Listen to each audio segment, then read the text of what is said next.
just own that land today.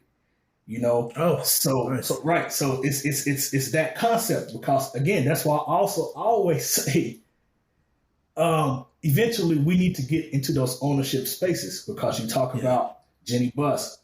Let's take it to Dan Gilbert, for example. When LeBron decided to leave to go to Miami, you know, he led the crusade of burning the jersey. He lost his favorite toy. He lost his favorite toy.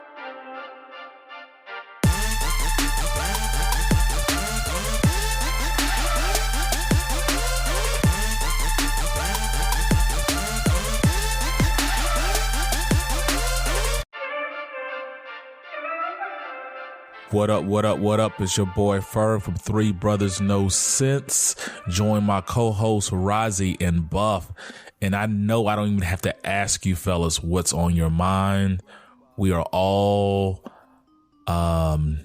reeling from a recent loss that we and the rest of the city of Mobile had this past week. We lost a friend, a listener, a brother, you know, just an ambassador for the city, the late great Montraze Slater, Mr. Indeed, the A1 bullshit.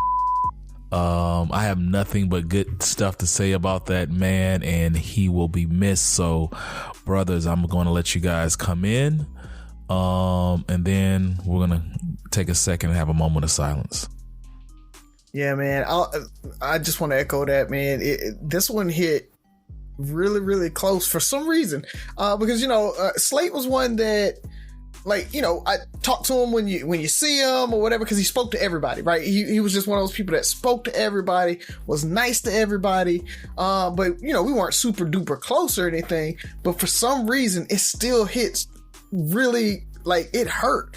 And I don't know what it is. That just is a testament to how much of an icon he was in Mobile, and how much of a light he brought, no matter where he was, into every environment he was in. Because when you say Mobile is reeling, I think the city is reeling off of the loss of him. And so prayers and thoughts to his family, to, you know, the close friends that saw him every day, because I can only imagine being in that light every day and not having it now. And so just thinking about you guys and praying. We'll keep everybody updated as if we hear anything. We'll put you know, funeral arrangements and anything on Three Brothers No Sense, so we'll keep you guys updated on when we hear anything. We'll put it out to you. So that's all, man. What Razi said makes complete sense. Like, as far as not being that close to him, but it like hitting you, and you know, it hit me harder than I expected it to. I've had like small interactions with him, like saw him at All Class.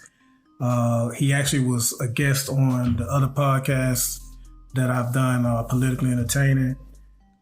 We exchanged a couple of inboxes here and there. But nothing like to where I could like say that's my friend or that's my boy or anything like that. And I just want to tell the listeners how arrogant I was. Like, when I first heard he got shot, it was like late. It was like real late Saturday night when I text you guys. And I remember like praying that night. I was like, you know, I had heard that the other gentleman that got shot, Greg, was doing okay. So I was like, okay, you know, bring Montraze through this. Bless all those that are working on him.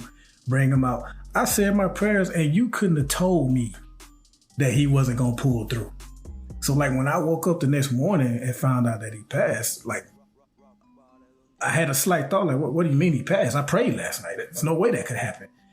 And it just immediately, it hit me, man. It really did. And then just to see all the tributes on social media, he really meant something to everybody in that city. And I'll just say this, man, and we definitely can talk about this some more in the weeks to come. He was so important to the city. I think that we shouldn't let his legacy end here. All the stuff that he was trying to do and accomplish in the city, collectively, we need to keep that pushing. You know, I'm challenging the city. That includes me, even though I don't live in Mobile. Like, whatever y'all decide to do, count me in. But it shouldn't stop with him. We can continue his legacy.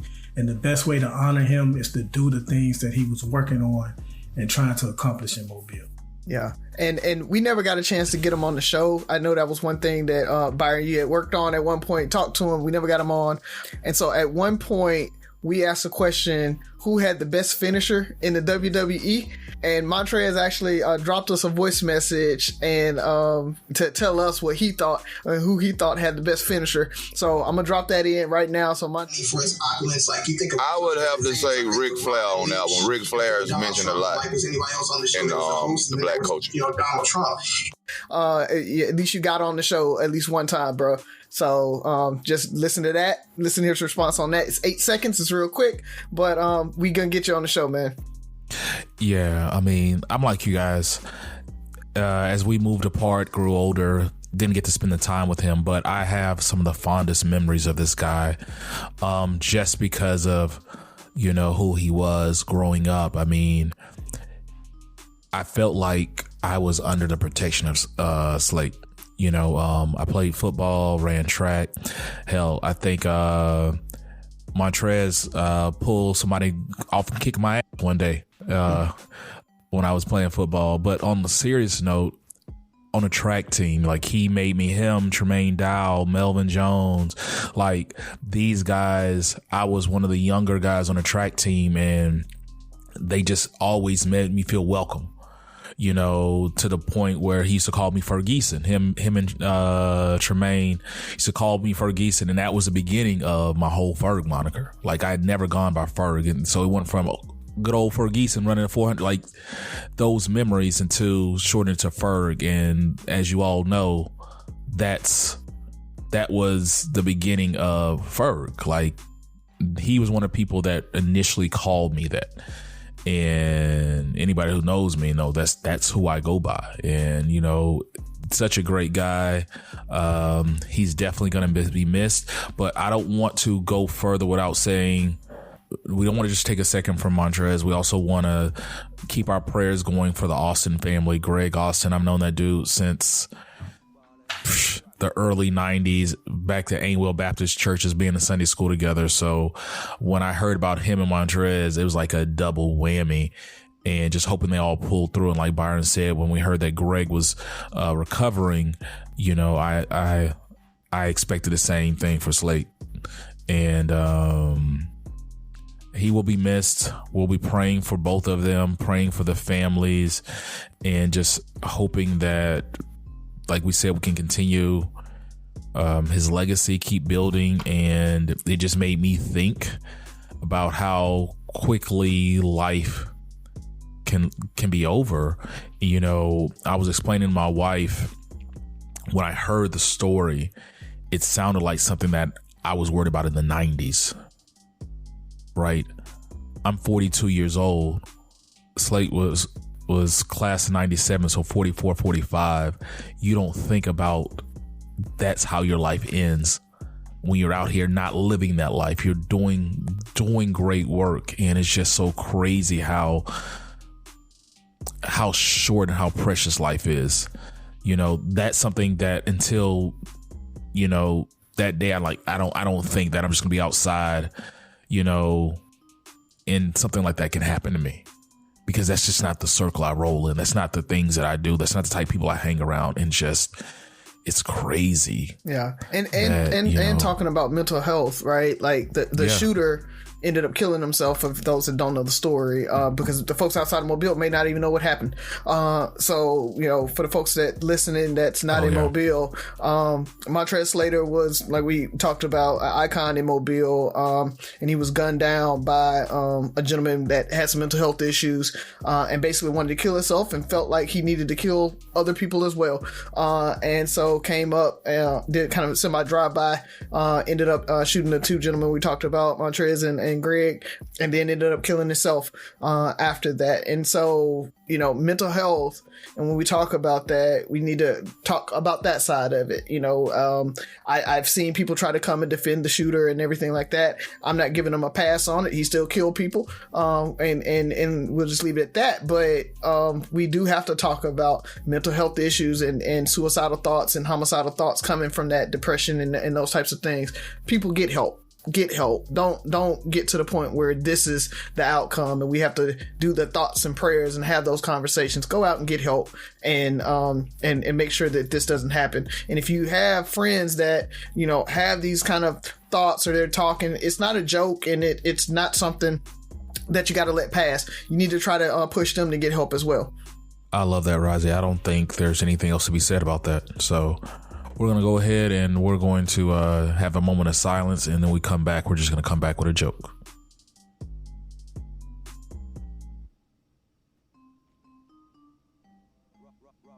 All right, now we're about to grab Sophie. Sophie, hopefully you can lighten the mood.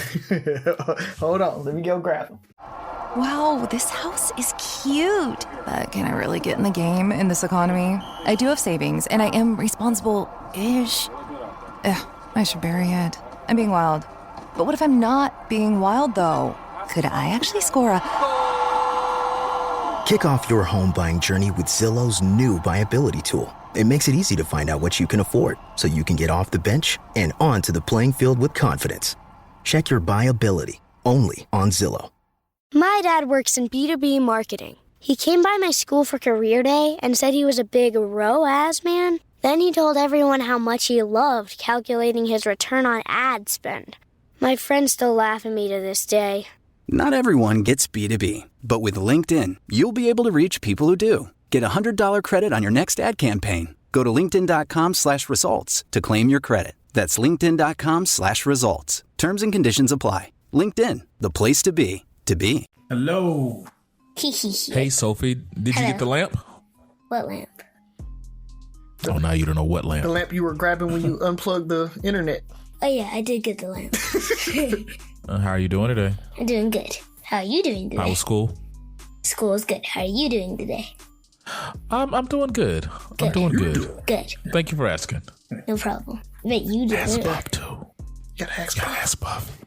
How are you doing? Oh, I'm good. Okay. I had a great day today. So. So we had a sad opening, Sophie, because we were talking about Montraze, the friend that I told you that got shot. So we need you to lighten the mood.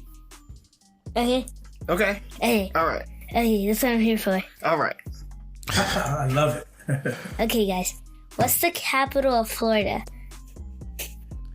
So, For some reason, Daddy just knows this off the top of his head. Tallahassee. Tallahassee, yeah. That's not the right answer. What is it? That is the real capital. But not inside Joke Land. That's not how it is. Okay, we're not in Joke Land. The capital is F. Dang it. You got it today. You got it today. Yay. You got it today. I got both answers. Yeah. You know, I went to The school real in one and Tallahassee. the Joke Land one. I went to school in Tallahassee. Oh, you did? Yeah. I did not know that. You did? Now you I know. guys No went one's to half the the battle. school. No, we didn't go to the same school. You said you guys met at school. Oh, well, we went to high school together. Okay. Yeah. See, you guys did go to the same school. I was Just right. not college. Your daddy should have went to college with me, though. Yeah, how dare you? Hey, UAB gave me He more abandoned money. me. Go Blazers. Yeah, you had to go when the money was. Yeah. All right. All right, big girl. All right, thank you, Sophie. Bye. Goodbye. Adios. Well, welcome back. This Three Brothers No Sense, your favorite barbershop style podcast. And we have something special for you today. We have a special guest, Dr. Anderson, and he's going to blow your minds with what he's bringing to the table today. Razi's going to kind of tell you guys a little bit about him. All right, good people. We got a real treat for y'all today. So, we love to bring on Black excellence. Ferg talks about it all the time. It's a little bit better than Black Girl Magic. Well, let me step back. It's not better than Black Girl Magic, but we do have some Black excellence on with us. So we have Dr. Shaun Anderson with us. He's a sharp, successful researcher, professor, businessman, all that good stuff. But he came from humble beginnings, y'all. So he worked as a janitor to pay his way through school, got a Ph.D., took it up a little bit of a notch, became an author, published with the new Black Athlete Revolt, So that's a new book that he's going to be talking to us about. In 2018, he got the Man of Distinction Award by Black Excellence Magazine. He's an associate professor of communications at Loyola Marymount University. And he's the founder of CSR Global Consultant LLC that helps sports organizations build social responsibility initiatives. So way too many accolades to list, but we want to welcome you, Dr. Shaun Anderson. Appreciate you joining the Three Brothers No Sense podcast on Inspire You On Air and any one of your podcasting platforms. But Dr. Anderson, anything you want to throw in there, add in there, tell us about yourself a little bit? Hey, I appreciate that. Being a professor, it's not a lot of us black men that are on that level. So, I want to shout out to all of those who are there. And I actually just recently have been voted as department chair. Congrats. We're making things work on that end too. And I appreciate the introduction, one of the best ones I've got. So, yeah, thank you. One small correction, Black Enterprise Magazine. Even though I'm sure they consider themselves Black Excellence. Yeah, that's it. well, Byron, Buff, I want to hear your people debate this Black excellence. You know what I mean? So, go ahead, Ferg. What you want to say? No, I was just joking. Dr. Anderson, thank you for joining us. We have conversations about different topics surrounding the Black community all the time. We talk about athletes. We're all fans of, different sports and stuff like that. So I got to start off the main question. What made you for those who haven't had a chance to read your book, what made you to sit down and say, hey, I want to talk about this? Yeah. So, for me, I grew up in the South, grew up in Arkansas, played sports here and there. But then I had this mentality of, why can't I own a team? Beyond the playing field. So I had that interest in high school, got to college, and I said, since I didn't make it, college sports, I was like, well, let me try to be the next great Stuart Scott, get into the sport media world. Worked in sports production for a couple of years, got the knack for research, and went on to pursue my Ph.D., where I wanted to kind of marry my love for sports with the understanding of society. And for me, my most favorite athlete of all time is Muhammed Ali. And so to watch what he did in the boxing ring and watch what he talked about outside of it, was always an interesting thing for me. And so that piqued my interest into getting into athlete activism, how sports gets into larger conversations about social justice. And so when I saw everything that happened in 2016 with Colin Kaepernick to the 2020 sort of uprising, I was like, okay, it's time to give the historical context. And it's time to talk about what athletes are doing today to try to help us improve our society for the future. And so that was sort of the catalyst for writing this book.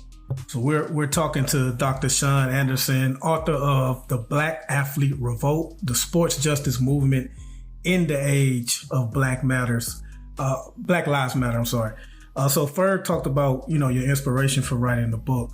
And in the book, you really kind of cover the beginning of the Black athlete up to today. You mentioned how Plessy Ferguson affected the horse jockeys, how we used to have black horse jockeys and that ran them out, and how Paul Robeson was pretty much blacklisted at one time.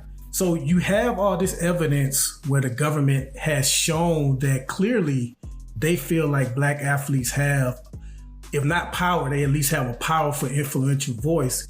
Yeah. Yet all the time you hear a lot of people say they're just athletes. They should shut up and dribble and all that stuff. Are these people aware of the history of how the government has tried to cancel these athletes, or are they just trying to give us the okie doke and make us fall for the same type of, well, they are just athletes, so maybe we shouldn't listen to them? What are your thoughts on people telling athletes to just shut up and dribble? Yeah, no, it's definitely the okie doke. Because again, when you're talking about, we're talking about 1875 when the Kentucky Derby was created, and you're talking about between 1875 and 1896 where when Black people as a whole were not promised all the things that they were supposed to get from the Emancipation Proclamation, these athletes were kind of building, that platform. They were considered the millionaire athletes of what we know today. They were building a platform. They were building the lives of their families and trying to do those things. But then Separate But Equal came, and a lot of people probably never even heard of these Black jockeys beyond that point in time, because come the early 1900s, they were done. And so I think people, especially those who say, shut up and dribble, stick to sports, just being lazy and not wanting to look at the history, or probably even just wanting to omit it so that, people won't know the true impact of sports and understand that sport and politics have been around for a while, not just during the Civil Rights Movement. So if we're talking about slavery for over 400 years, sport and politics have virtually been around for almost half that time. And so that's what we need to understand, that we can no longer say that, sport and politics don't mix. They shouldn't be together. It's been a part of this history, and it's going to continue as long as we have these problems. Absolutely. Yeah. And one other question I wanted to ask. So as I talked about, how you take the reader on the journey from the beginning to the current. So when Kaepernick was going through his thing, a lot of people, sometimes they did compare him to Muhammad Ali, but I felt like they missed the point, as though like Tommy Smith, he explicitly said he didn't like our national anthem or the flag. Yeah. Jackie Robinson, who some people say was a safe Negro, he even spoke out against the flag and said, I won't stand for that flag. They pretended like Kaepernick was the first athlete to ever call out the flag or the national anthem. Again, just like in my first question, do you think that was deliberate, or did they just forget history on that part? I think it was deliberate, and I'll say it like this. Back in the 90s, when Mahmoud Abdul-Rauf also protested the anthem, the NBA virtually shut it down, and he was pretty much gone after a few years, when David Stern was running things. But that also was a time where sport organizations didn't necessarily have to abide by societal rules. They didn't follow. If an athlete came out and talked about something, they just shut them down quickly. The thing now is there's a lot of power through social media. Again, we've seen a lot of these things kind of transpire since the Black Lives Matter hashtag came about, and that was 10 years ago, believe it or not. And so because that we're seeing athletes talking out, establishing their own platforms like the Players Tribune, where they can talk about their issues without, a third-party media source coming into play, people then are trying to kind of squash that, because they're saying, oh, you're talking too much. You got too much power now. You just need to shut up and be our entertainment. But that time is over. And that's why I call it the sport justice movement, because again, they can no longer be contained. They're engaging in protest, sure, but now we're engaging in situations where we're getting into policy conversations and policy reform. That's what athletes are doing now, and the people who don't like that are coming out against it. That's what we're seeing. Yeah, they don't want to see that change. So on a previous episode of the show, we asked a question about Colin Kaepernick and everything, and Muhammad Ali, and we said, can there ever be another Ali? And so I want to ask you that question and get your response on that. Do you think there will ever be another Ali? Because even with Colin Kaepernick standing up like that, Ali's still kind of that golden standard. Yeah. Ooh. I don't think so. I don't think so. You're talking about what he had to face, not only with him converting to Islam, that's minor compared to the vitriol that he faced for not going to war. And, the whole country came against him, at that point in time. And you're talking about somebody that was brash and bold and spoke their mind when he was still facing lynching and other things that were going on in the country at that point. Now, that I'm saying that to say that, are we overtly seeing racism like we did in the civil rights era? Probably not, because it's not being perpetuated. Doesn't mean it still doesn't exist, but we're not seeing it as blatant as it was back then. So I don't know if we will see somebody at this juncture who is like Muhammad Ali, I guess, until we see like rampant change where we have more black owners, more black general managers. Once we start seeing those shifts and we can attach that to somebody who caused those changes, then maybe, but not at this point. I don't think so. So we've had this conversation multiple times, and you probably had it in your circle. It's like there's a lack of black leadership. You're like, where's our Kings? Where's our Malcolm X? Where's our Muhammad Ali's? Yeah. And so my question to you is, are black athletes in the position to be the I guess the biggest black influence? And out of all the other career paths and other people who speak out against injustice, why are black athletes the ones being targeted to shut up and dribble? They're not saying that to preachers. They're not saying that to other people. This is specific to athletes. It seems like it's specific to athletes. Why the black athletes are is it because of the fear they have? Or I wanted to kind of get your thoughts on that. Yeah. So to go back to the first question, I think we're seeing Magic Johnson, who, of course, Hall of Fame career, is building this gigantic, diverse business platform. He's getting into ownership in many things, on a movie, on cinemas and things like that. So, he's making a mark. Of course, LeBron is making a mark. I think now we are seeing the sort of business side where athletes, even before they retire, are investing and not losing money like we've seen before, in many cases. So we're seeing that slowly but surely. But when it comes to that concept of should they just shut up and dribble and all that stuff, I take it to this thing that the NFL just got rid of a year or so ago, where they said that they were at fault for having a doctor who basically proclaimed that the mental capacity of the black athletes in the NFL were inferior to white athletes. That's why you didn't see a lot of black quarterbacks. And so many people came out against that, and they finally had to get rid of it. And so I say that to say, I believe that because they did it, I'm sure other sport organizations did that too, to where they sort of masked the intelligence of black players to make them look like they were not intelligent. So because society had that concept, then it's easy to say, you're not smart. You need to stick to sports. You need to stay in your lane.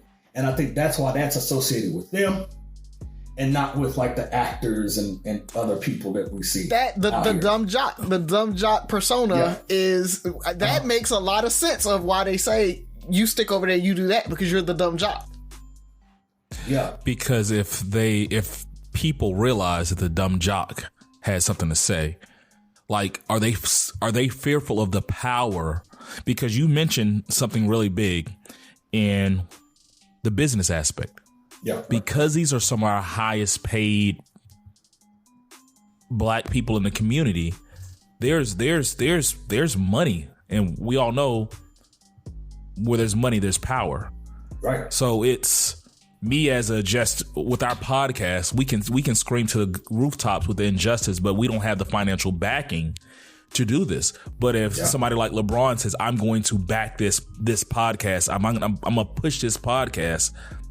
Now, whoa, there's a whole nother aspect to it. So are they fearful of the power behind the money?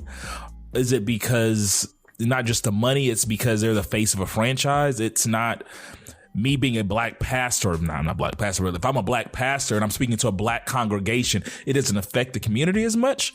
Yeah. But LeBron and these other athletes who are out here doing things like, you represent the Lakers, not the black Lakers. You represent LA Lakers, who are the biggest sports franchise in basketball. I have to be careful what you say because you impact my pockets, but also now you have a whole new congregation of listeners, people who are following you, and something you say might come back to hurt. Because I've always been confused on why, a lot of times we're like, athletes need to say more, they need to do more, but it's. Is there more behind the scenes that's stopping them from speaking up? Because are they the power play? Yeah, here's the thing too, because you were connecting that thought process again, like you say, why the athletes singled out relative to stick to sports, or stick to sports or whatever, instead of like telling musicians stick to music. It's this. Athletes also have that attachment to culture, right? Where Black culture, the way we go about doing things, is usually copied by, white folk. You think about the type of dances that we do. Some white kid will do it on TikTok, and it blows up. It takes me back to when Miley Cyrus was twerking, right? Some years ago. I'm like, man, that was doing that in New Orleans 20 years ago. But when she's doing it, it's a phenomenon. And so, if you now then bring that power of the athlete, of the LeBron, of the Giannis, of Steph Curry into the fold of business, then I think there's a large level of fear involved in how much of their power can impact the way that we go about our society. So it's a both and. It's the constantly trying to put down their intelligence, while also trying to control how cultural power is shifted. I think that's always been the case, but we're seeing some growth with that again because of athletes having an outlet through like Twitter or Facebook or TikTok. Sometimes it gets them in trouble, but we're seeing some growth slowly but surely. Is it fair to put the responsibility on our athletes to fight some of these causes? Oh, that's a great question. And you know what? And I think that was a question that was not just asked about the athletes of today, but that was, over the years. Should they become involved? It takes it back to Charles Barkley saying, I'm not a role model. I'm not a role model, yep. Right. Years ago. Right. And so then he tried to clarify that by saying, I was just saying that, teachers and doctors and lawyers should be looked at as much as we are. But I think there still should be some morality brought to these athletes at the end of the day, because again, just bringing it back to the point I just made, they have tremendous power, whether they want it or not, to influence society. And so, if you're talking about trying to build schools, for example, like LeBron, like Jalen Rose, then quite naturally, the conversation will then shift from not only your playing career, but how are you making a pathway for these kids for the future? And so, I don't see why we should stop putting that responsibility on them. Now, if we're saying that they're the only ones responsible, then I should say no, not all the way. There needs to be connections and collaborations if we want to push things forward. Yeah. Yeah, and some of the responsibility falls on everyday people like us too. Yeah. So I wanted to kind of take it. No, this is still to the athletes, but anytime a George Floyd or Trayvon Martin happens, the media always asks the black athletes, right? Yeah. But yet we always hear how we're one country, one nation. We're not divided. But when things like that happen, they only ask the black athletes. So they're pretty much saying, hey, that happened to y'all. What you got to say about that? Should we start challenging our media to ask these white athletes to speak? Like if it's an American problem, not just a black problem, but an American problem, then shouldn't Peyton Manning be asked, what he thinks about what happened to Trayvon?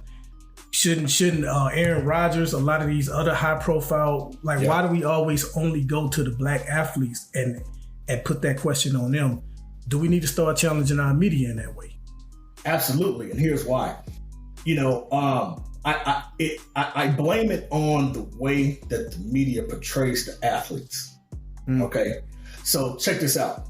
I call it the Tom Brady effect. I wanted to research study on this actually, because remember when T.O. was in the league and of course he's had a Hall of Fame career, but when we saw him arguing on the sidelines, we had people say, "Oh, he's a team obliterator. He's a diva receiver. He's gonna tear the team apart." But every team he was on, whether you liked his personality or not, he was showing out and balling out. Yeah, doing his thing. You couldn't get on him for his athletic ability. What, he's mid-40s, still running a 4.5. I mean, come on.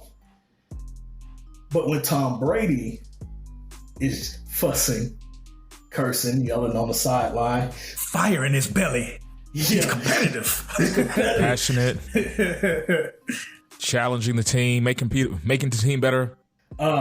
He's, we see these analysts at halftime saying, "Oh, he's a leader. You should listen to him. Look at what he's done for our game.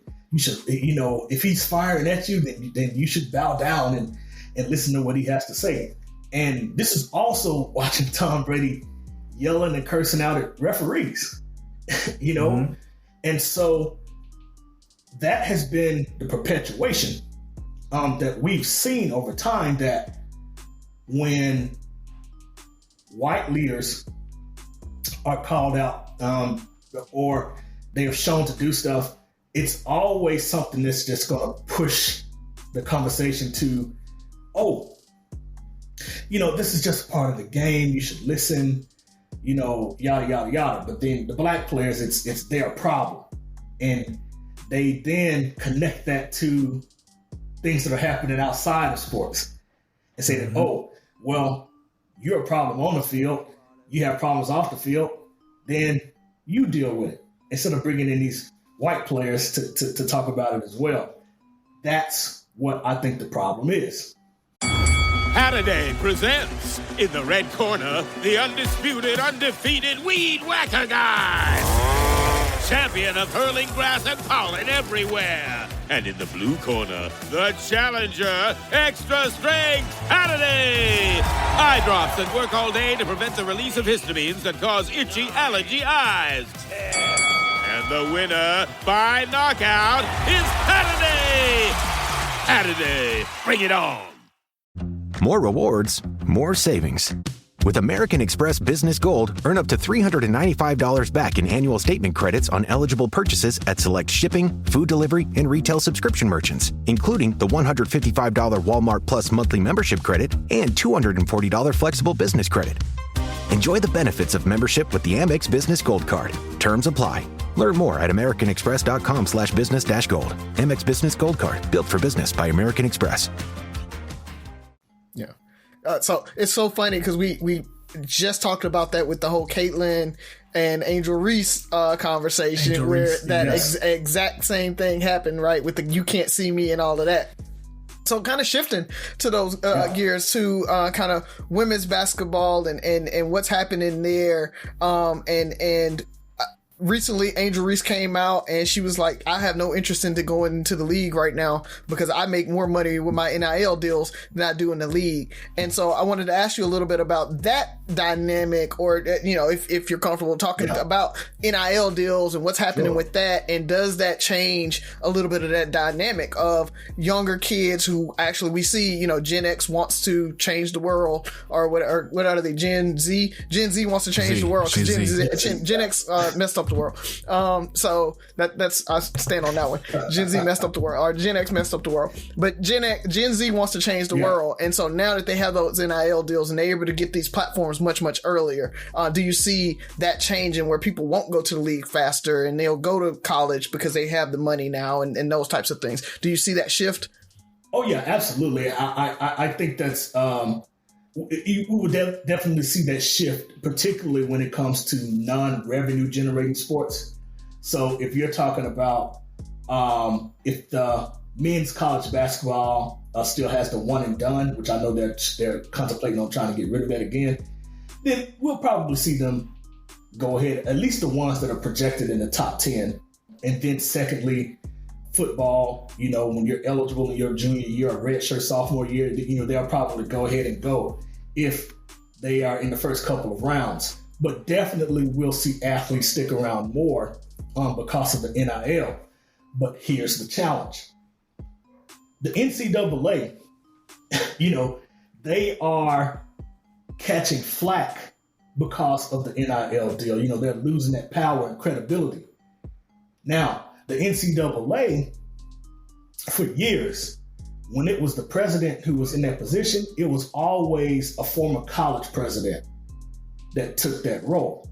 But now, the current NCAA president is a politician. And so why would we put somebody who I think at the time used to be the governor or he was a leader in Massachusetts? Why now have a politician in this role if to not try to fight back against the NIL? Okay. Yeah, they setting up for that. They're setting up for that. And so as we see that growth of the NIL and what these athletes earn and even what they give to charities and things like that, the NCAA is going to try to find a way to get a piece of that pie in one way, shape, or another. And so while we will see the Angel Reese's other athletes stay probably that are full 4 years in the sport, we're going to see the NCAA also try to, again, reclaim that power in how they structure the college sport game. It remains to be seen, but they got a politician for a reason. So, and with your consulting agency, you kind of help some of these organizations build some of these responsibility initiatives and things like that. So kind of tell us about how that works and like what kind of initiatives kind of have you built in the past, those types of things. Yeah. So CSR Global Consulting, it's essentially an organization that helps sports brands develop, implement, and in many cases, if they need revisions, amend their social responsibility initiatives. So it's been avenues where I've either given, a keynote speaking address to, executives, or I've served other organizations outside of sport who are trying to tell the stories of sports figures. So for example, I was brought in by PBS a couple of years ago because they wanted to create this children's show called Xavier Riddle and the Secret Museum. And in that show, they wanted to tell the stories of key figures in society like Albert Einstein, Helen Keller, people like that. And so they called me in because they wanted to start telling the story of Jackie Robinson, Althea Gibson, Jesse Owens, and all these people. So essentially, they gave me the script of the show and they asked me to see if they're accurate or are they telling a story that will, positively impact the legacy of a Jackie Robinson.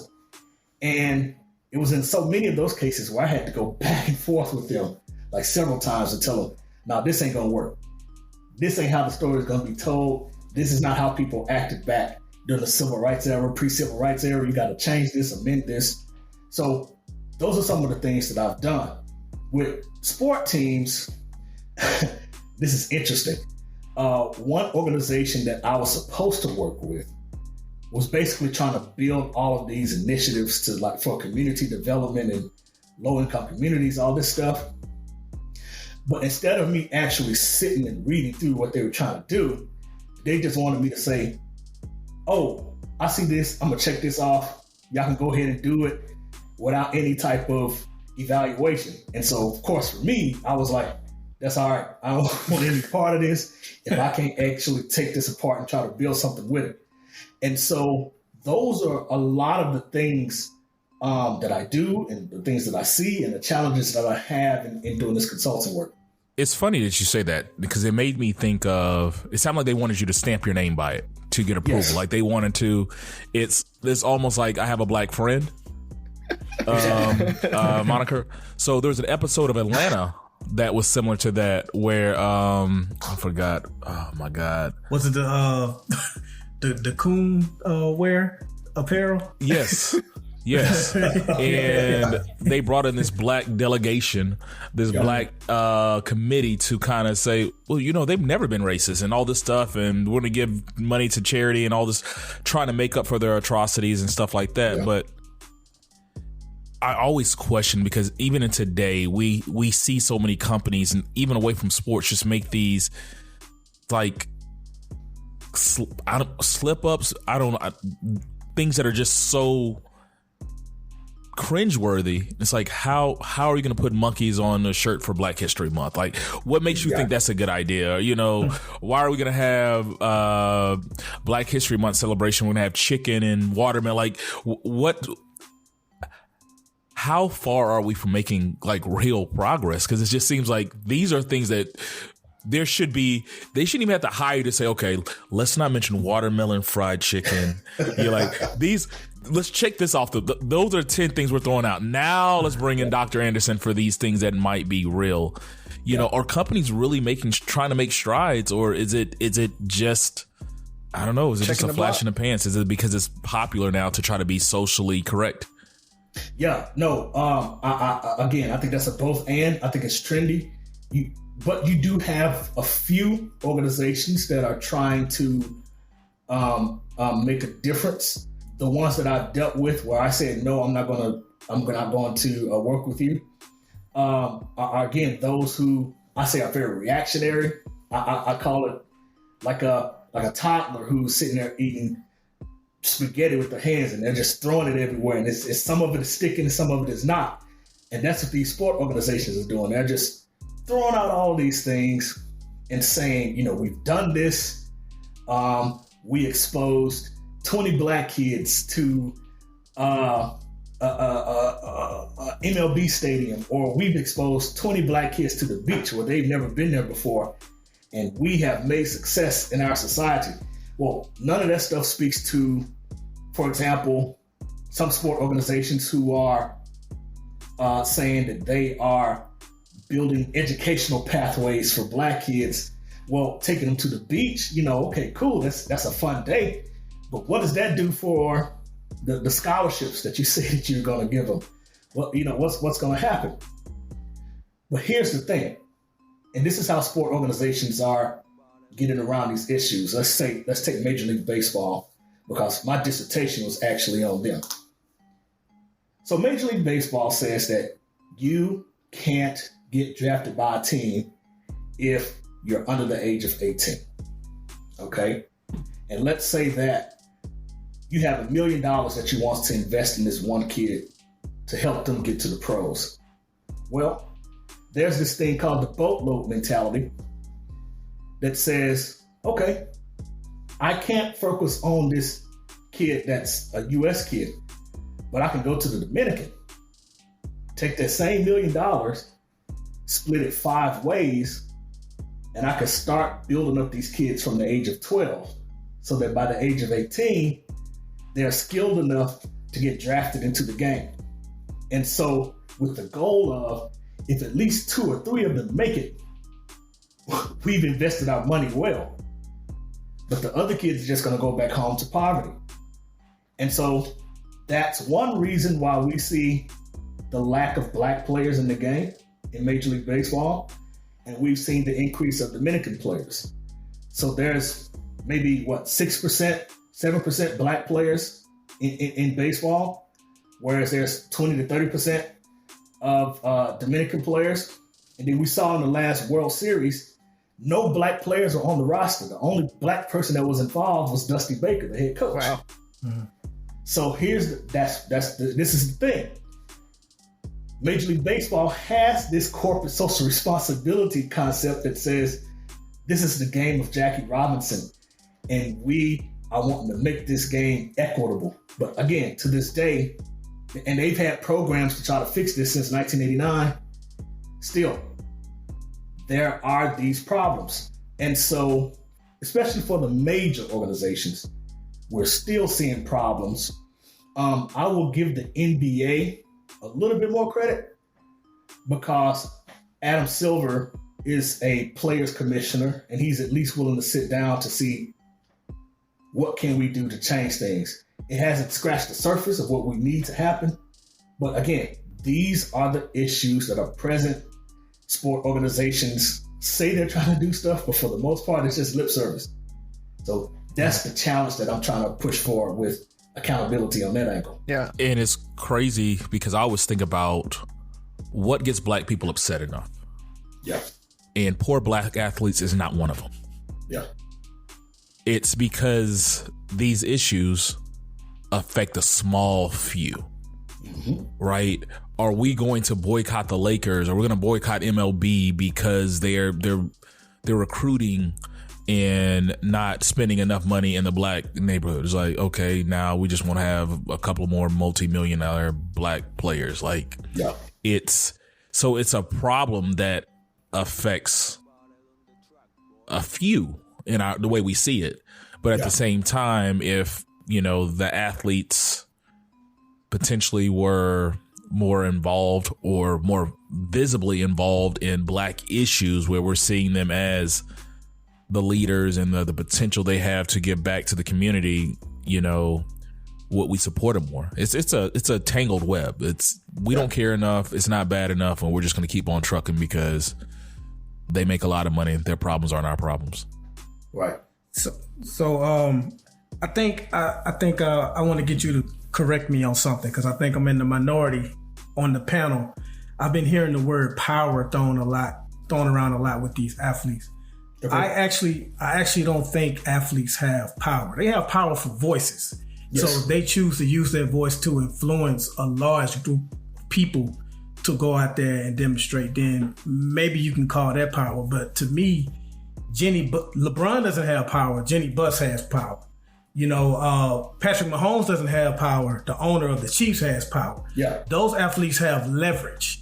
Yes. So they can use their influence and try to leverage. But I try to be careful with that word power, because we have all these black athletes. If they had so much power, we wouldn't be asking every year, why aren't there that many black NFL coaches? Why aren't there any black NFL owners? So I just wanted to see what your thoughts were on that. No, I agree with that 100%. It's like the rich versus the wealthy mentality, right? Yes. That's been the concept that I kind of had in my mind, because my grandfather growing up, he had an 8th grade education, but he was about business and building business, and he bought land in 1947 when my mom was born for $200, and me and my sisters own that land today. So it's that concept, because again, that's why I always say eventually we need to get into those ownership spaces, because you talk about Jenny Buss. Let's take it to Dan Gilbert, for example. When LeBron decided to leave to go to Miami, he led the crusade of burning the jerseys. He lost his favorite toy. He lost his favorite toy. Yeah. LeBron came back. It's kumbaya. LeBron left again. And here we are. But at the end of the day, LeBron is getting the media attention. But Dan Gilbert is going to pass the Cavaliers down to his kids, their kids, so on and so forth. Same thing with Jerry Jones. The Cowboys are one of the worst franchises when it comes to winning a Super Bowl over the last couple of decades. But they are America's team. Yeah. They are America's team, and they are the most highly valued NFL team. Yes. And it's not even close who the second team is. Jerry Jones is 80 plus. He's going to pass that down to his kids. That's the power. And I absolutely believe that 100%. Players have a lot of leverage. They have a lot of media attention. but they're trying to scratch that surface of becoming billionaires. But you got somebody who created a computer technology company who's coming in and buying the team that you're playing for. So that speaks a lot to where the power dynamics are.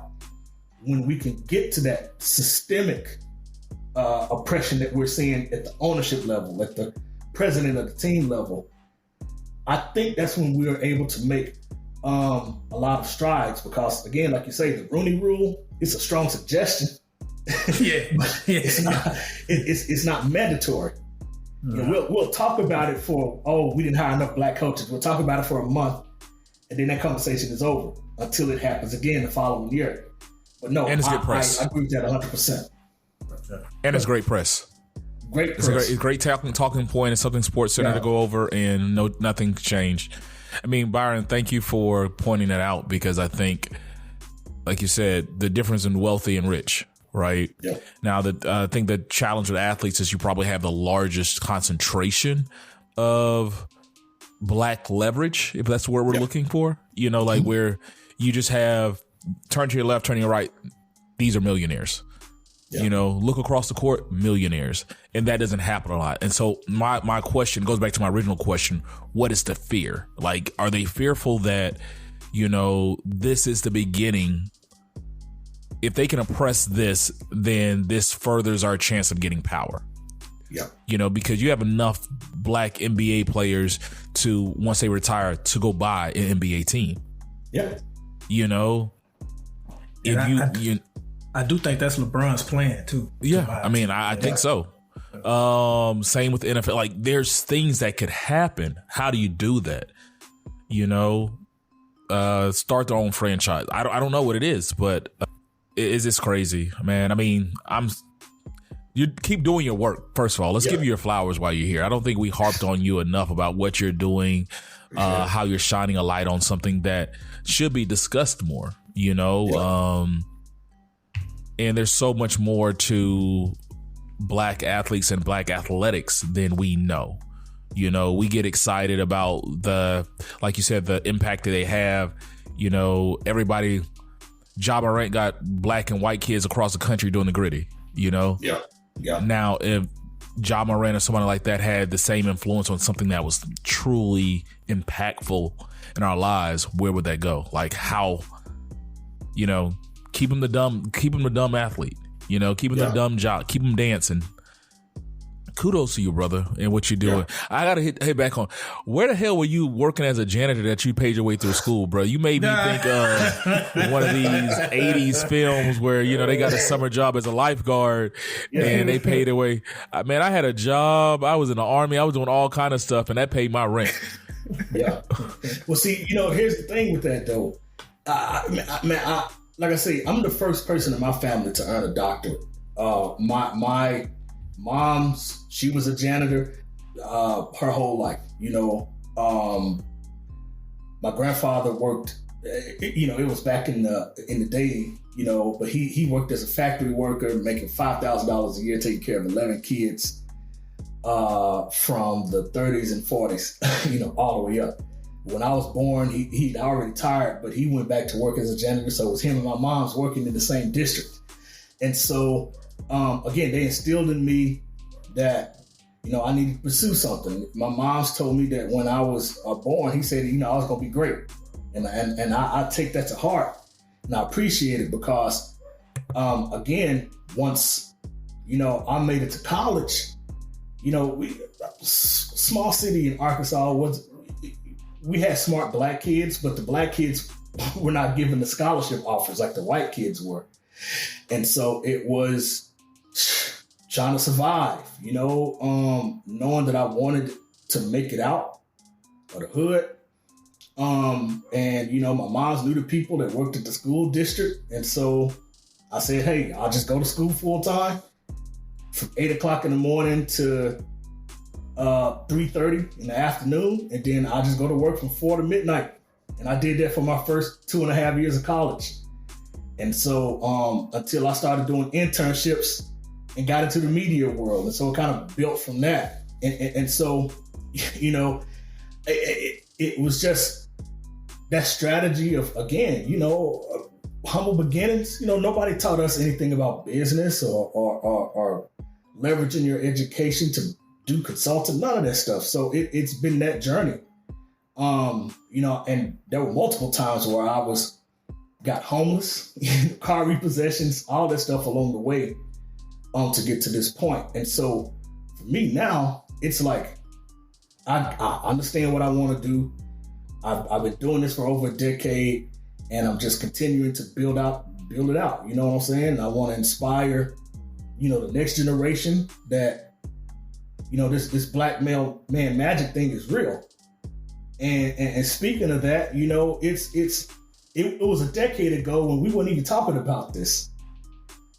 And so it's good to talk about it now, because I think this is now setting that standard of intelligence that we needed to see.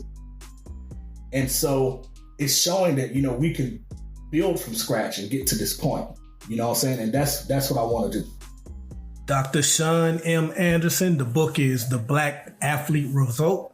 I can't talk today. The Black Athlete Revolt, the sports justice movement in the age of Black Lives Matter. Doctor, we want to thank you for coming on, man. Very interesting topic. I read $40 Million Slaves about 15 years ago. So when I saw your book out, I just instantly thought about that book, man. So a lot of good nuggets in there.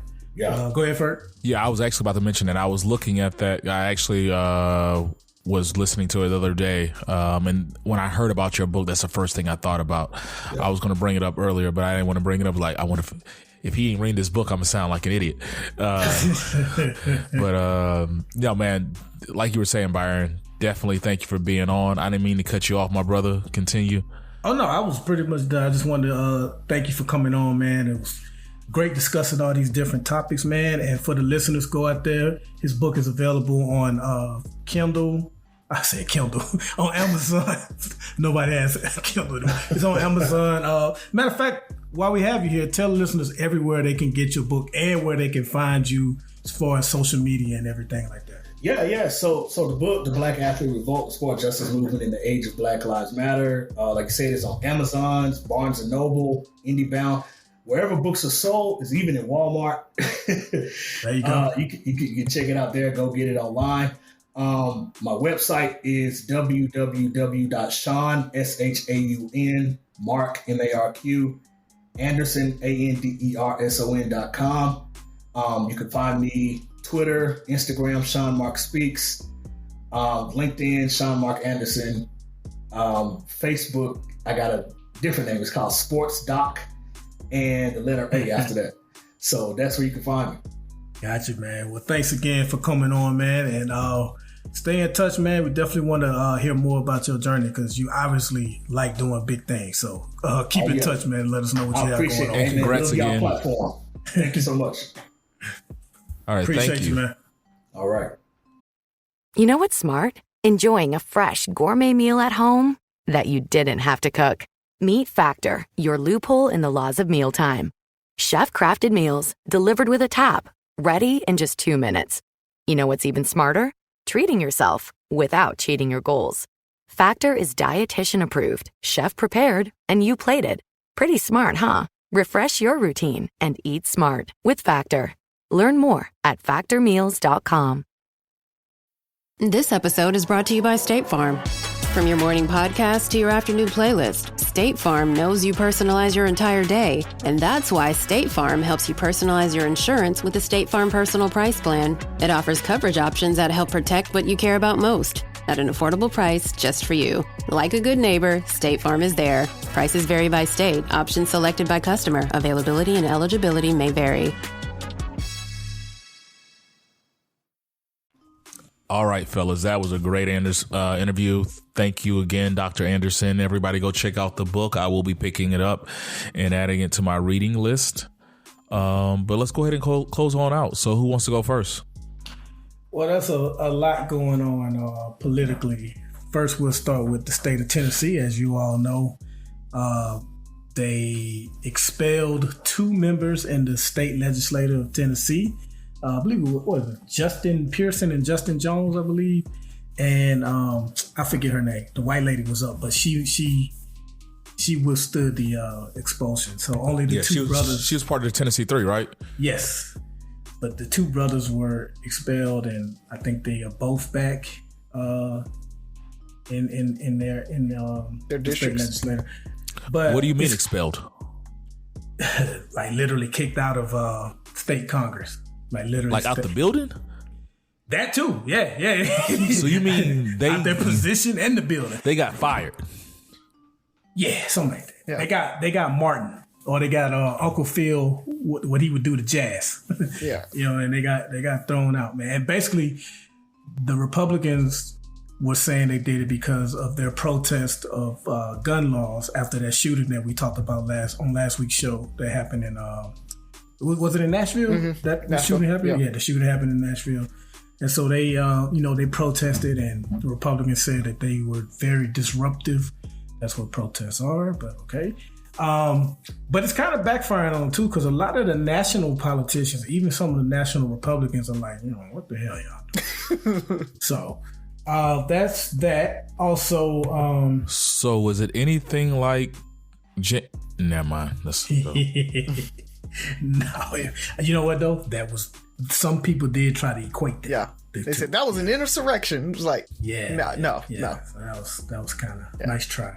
The other thing I got too, man, is I mentioned politically entertaining at the top of the show. We actually twice interviewed Senator Tim Scott of South Carolina, and he just announced. Well, he didn't announce, but he has a presidential exploratory committee. So he is thinking about running for president. So as a Republican, he does that. Yep. Tim Scott. Yeah, but I mean, it's. If you could see Razi's face. What would he run as? Independent. He probably has a better chance of running as an independent than he does as a Republican. So listen, because let me be clear. It's mainly because I don't think he's right enough to get the Republican nod. And so that's why I said as a Republican, because it's he toes the line as much as he can for a black man in the Republican Party. Let's just be honest. Let me ask y'all this: have you guys heard of Strom Thurmond? Mm-hmm. Okay, and we know how powerful last names are in politics. And I'm just gonna say this: I'm not predicting that I think he'll win anything, but for the people that are laughing off a Tim Scott run, I'll say this: he's a black man that won against Thurman's son in South Carolina. And Strom Thurmond was a very, very, he held that seat for a decade. He pretty much died in office, if I'm mistaken. So, he ain't no lightweight. He know what he's doing. That's all I'm gonna say. And he voted with Trump a lot. He sided with Trump a lot. So he may be right enough. I don't know if he has what those voters are looking for. We'll see. Good luck on that. So yeah. Couple things I have is first we talked about Shanquella Robinson when she passed away in Mexico with her friends after they beat her up. The feds basically said that they don't have enough evidence to charge anybody in that murder. Let's just call it what it was. And so at this point, the family won't get justice from the justice system when it comes to that. They'll probably file a civil suit. They'll probably get some money on that. They'll probably win in the civil side. But nobody's going to jail over that. And that does make me really sad. And the other thing is, Ferg, you might be excited. HBO Max, that is actually becoming just Max now. Discovery Plus and HBO Max are combining to become just Max. But they announced that they are redoing Harry Potter as a series. So each book will be a season, and you will get about 8 to 10 hours of each book instead of just the 2 hours that you got for each book from the movies. So the Harry Potter world is split on that one. But a lot of people are leaning towards liking it. So yeah, we'll see. I'm kind of excited for it myself. I think it's going to be pretty good. Yeah. The nostalgia in me is against it, but the fan that wants to see Because like the true fans are like, the movie just did not do the book justice. You know, if they do it right, then it's just gonna be hard not seeing the original actors play themselves. Now they'll probably make some cameos and stuff like that, which might be cool. Do you know if J.K. Rowling is gonna have anything to do with it, or? I'd assume she'd have a little bit with it, but you know, it coming off of Hogwarts Legacy and how much she had there, I assume it's not going to be a lot. They're probably just going to license it from her, give her something. Let's not talk about that game. Oh yeah, you still haven't got the game. How's Star Wars though? Are you enjoying that? Have you played it? It's pretty good. Yeah. It's pretty good. Yeah. It's pretty good. You know. So mine, I was going to choose two things, but I'm just going to keep it to one, and I'll bring the other one up later. So you brought up the NBA, the women's college basketball, and we've talked about WNBA a couple of times on here. And I'm gonna take a step back. I didn't watch the WNBA draft. Did any of you guys watch the WNBA draft? Nope. But, you know, I look at my SportsCenter app a couple of times a day, and when I looked at some of the young ladies getting drafted in their interviews, I take a new stance on the sport itself, and I challenge the WNBA to do better. Because when I look at it, just to hear these young ladies' story, the same energy and commitment and sacrifice that these athletes that we applaud and look up to, male athletes, do, the women do the same thing. Like they're putting just as much work. They're doing everything, and for a lot less support, a lot less accolades. And I just want the WNBA to find a way. You got to make it work. These young ladies deserve it. Like they deserve, and I'm not even talking about the money. I don't know how they're going to get it, but they got to do a better job of marketing and getting these ladies something, because we all have daughters and we've all done sports and stuff like that. We only took our sports careers so far, but just think about the energy and commitment it would have taken all of us to make it to any of the leagues or even just a collegiate athlete, how much dedication we would have had to do. And if our daughters choose to go down that path, for them not to get the same support,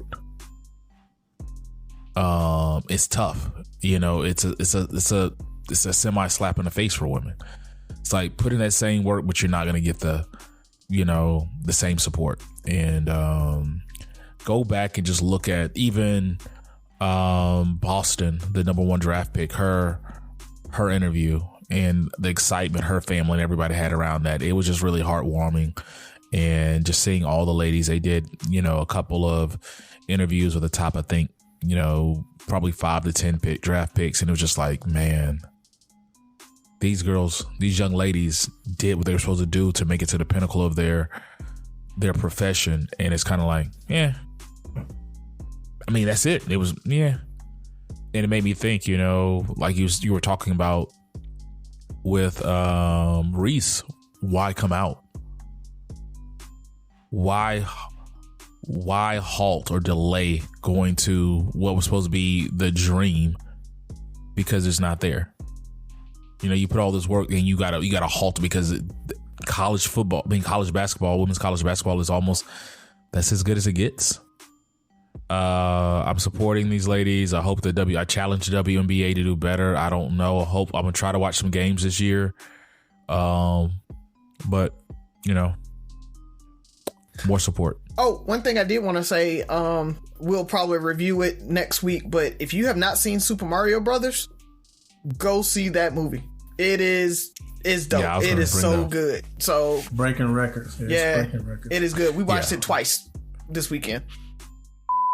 Yeah, I don't know if it was that good. I had one more political nugget too. Give it to us. Senator Schumer has announced that they're going to vote in the Senate next week. We've heard Trump say that he wants to defund the DOJ and the FBI and stuff like that.